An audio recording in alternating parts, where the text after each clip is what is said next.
हमारी प्यारी पृथ्वी माता, जिस पर बहुत सारे देश हैं, कई प्रकार की जातियां रहती हैं, अलग अलग प्रकार के अलग अलग वर्ण के मनुष्य रहते हैं। लेकिन जिस प्रकार एक घर में कई सारे कमरे होते हैं पर घर एक होता है, ऐसे ही कई सारे देश होने के बाद भी पृथ्वी माता सबके लिए एक हैं, सबकी माँ हैं। और पृथ्वी पर भगवान के भक्तों की कमी नहीं होती, कभी नहीं हुई है। सतयुग से लेकर अब तक ऐसे बहुत सारे श्रेष्ठ भक्त हुए हैं जिनके लिए भगवान पृथ्वी पर आते हैं और आकर के उनको दर्शन देते हैं, उनकी रक्षा करते हैं।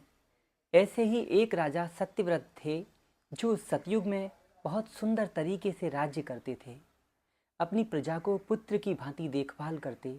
उनकी इस भक्ति से भगवान विष्णु बहुत प्रसन्न थे। हालांकि भविष्य में होने वाली सभी घटनाएं भगवान अच्छी तरह जानते हैं कि उनके भक्त के साथ क्या हो रहा है, क्या होने वाला है। इसीलिए अगर आप प्रभु के भक्त हैं तो आपको घबराना नहीं चाहिए। भगवान जी ने कोई ना कोई उत्तम व्यवस्था आपके लिए अवश्य की होगी। धैर्य रखिए, धर्म का साथ मत छोड़िए और भगवान पर भरोसा भी मत छोड़िए। महाराज प्रतिदिन राज्य में घूमा करते थे। एक दिन वे सुबह सुबह समुद्र के किनारे आए और वहाँ पर सूर्यदेव को अर्घ्य दे रहे थे, उनका तर्पण कर रहे थे। इतने में उन्होंने अपनी अंजलि से जल उठाकर सूर्यदेव को तर्पण करने के लिए जैसे ही हाथ को जल में डाला, उनके हाथ में एक छोटी मछली आ गई। महाराज ने वो मछली को जल में ही छोड़ना चाहा। इतने में वो मछली बोली कि महाराज, मुझे यहाँ मत रखिए, यहाँ मुझसे बड़ी मछलियाँ मुझे खा लेंगी। आप मुझे अपने साथ अपने महल में ले चलिए।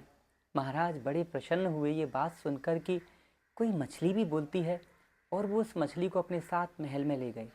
वहाँ उन्होंने उसको एक मटके में डाल दिया। धीमे धीमे वो मछली बहुत जल्दी जल्दी बढ़ने लगी। थोड़े ही दिनों में वो इतनी बड़ी हो गई कि वो मटके में भी नहीं आ रही थी। फिर महाराज ने उसको अपने तालाब में डलवा दिया। अब फिर से मछली इतनी बड़ी हो गई कि वो तालाब में भी नहीं बन रही थी। फिर महाराज ने कहा कि इसको वापस समुद्र में ही छोड़ देना चाहिए। जब उन्होंने ऐसे इंतजाम, ऐसी व्यवस्थाएं कर दी, तो मछली फिर से दिव्यवाणी में बोलने लगी, महाराज मुझे अपने से दूर मत करिए, वहाँ और बड़ी बड़ी मछलियाँ मुझे खा लेंगी। महाराज को दया आ गई और वो समझ गए कि ये कोई साधारण मछली तो नहीं, ये कोई ना कोई दिव्य प्राणी है। उन्होंने उनको दंडवत प्रणाम किया और पूछा, महाराज आप कौन हैं, कहाँ से आए हैं, मुझे सत्य सत्य बताइए, मेरा मन बड़ा विचलित हो रहा है। वे भगवान विष्णु थे और वे अब सत्यव्रत से बोलने लगे, हे सत्यव्रत, मैं तुमसे बहुत प्रसन्न हूँ। आज से 7 दिनों बाद पूरी पृथ्वी जलमग्न हो जाएगी, महाप्रलय आएगी। इसीलिए मैं तुमको पहले ही बता दे रहा हूँ कि मैं एक बहुत बड़ी नाव की व्यवस्था करूँगा, जो नाव तुम्हारे पास आएगी, क्योंकि सारी पृथ्वी पर तो जल ही जल हो जाएगा। तुम सारे बीज, वनस्पतियाँ, अन्न, फलों के बीज, सारे बीज उस नाव में रख लेना और सप्तऋषि भी उस नाव में होंगे। इसके साथ साथ अपने प्रियजनों को भी उस नाव में बिठा लेना और फिर उस नाव को मैं भव सागर से पार ले जाऊंगा, यानी इस प्रलय से तुम्हारी रक्षा करूंगा। ठीक ऐसा ही हुआ। 7 दिनों बाद पूरी पृथ्वी जलमग्न होने लगी। जल इतना बढ़ गया कि बस्ती, नगर, गांव, देश सब डूबने लगे। समुद्र का जल स्तर बहुत ज़्यादा बढ़ गया। ग्लेशियरों ने पानी, बर्फ़ को पिघला के उसका स्तर बहुत ज़्यादा कर दिया। नदियों में बाढ़ें आ गईं, सब तरफ जल ही जल, चीज़ें नष्ट होने लगीं। फिर सत्यव्रत महाराज को भगवान विष्णु की कही वो बात याद आ गई। उन्होंने सारे बीज जो आवश्यक थे, काम के थे, उस नाव में लदवा दिए और खुद भी उसी नौका में बैठ गए सप्तऋषियों के साथ। लेकिन जब जल इतना ज़्यादा था, बहुत बड़ा तूफान, आंधी चल रही थी, सब लोग डर रहे थे। इतने में भगवान मत्स्य के रूप में आ गए और भगवान ने उस नाव को अपने नियंत्रण में किया।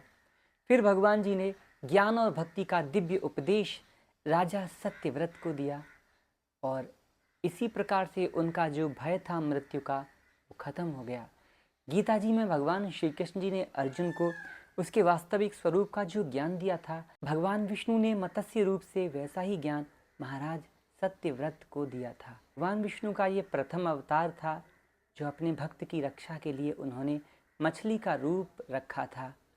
और भगवान मत्स्य ने ही एक बार हैग्रीव नाम का राक्षस, जो ब्रह्मा जी के द्वारा वेद प्रकट हुए हैं, उन वेदों को चुरा करके पाताल में घुस गया। फिर भगवान मत्स्य ने ही उसका वध किया और वेदों को फिर से ब्रह्मा जी को वापस देकर सृष्टि की रक्षा की। जब जब धर्म की हानि होती है, जब जब उनके भक्तों पर कष्ट आता है, प्रभु अवश्य आते हैं।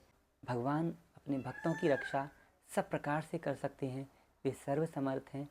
भक्तों को भी चाहिए वे अपनी हर चीज़ में, दिनचर्या में भगवान को स्मरण करते रहें, थोड़ा थोड़ा करके, अधिक नहीं तो थोड़ा, थोड़ा भी नहीं तो बहुत थोड़ा, पर करें अवश्य, क्योंकि एकमात्र वे ही हैं जो आपको हर स्थिति में, हर परिस्थिति में बचा सकते हैं। जय श्री हरि। राधे राधे।